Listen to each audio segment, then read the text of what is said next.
नाही काय आहे, गेली 10 वर्ष अगदी प्रामाणिक प्रयत्न राहिला नगरसेविका म्हणून काम करण्याचा.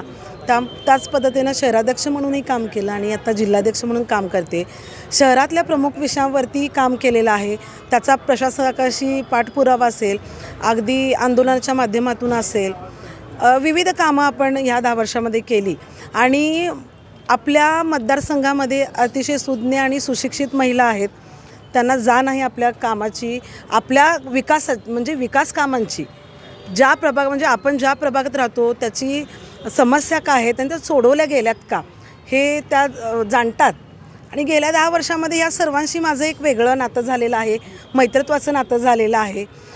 जेव्हा प्रचाराला बाहेर पडते तेव्हा महिला म्हणतात की नाही तुमचं कामच बोलते, तुम्ही काय फार बोलूच नका, अशा पद्धतीनेचं वक्तव्य अगदी प्रभाग क्रमांक 37मध्ये प्रत्येक गल्लीमध्ये मला अनुभवायला मिळते.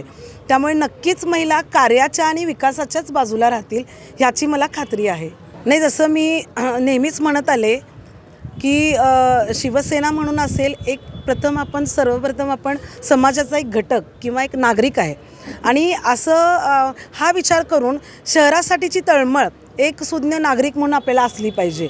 त्यामुळे येणाऱ्या 4 दिवस हे अतिशय नाजूक आहेत, निवडणुका येत आहेत, पण खऱ्या अर्थानं शिवसैनिक हा प्रत्येक वेळी रस्त्यावरती उतरणारा असतो. शहरात तुम्ही बघाल इतर पक्षांच्या मानाने आंदोलनं आणि रस्त्यावर समस्यांसाठी, नागरिकांच्या सुविधांसाठी किंवा इतर अडचणींसाठी उतरणारा एकमेव पक्ष म्हणजे शिवसेना. या माध्यमातून गेली अनेक वर्ष आपण कार्य केलेलं आहे. तर शिवसेनेचं ब्रीदवाक्यच आहे की 80% समाजकारण आणि 20% राजकारण.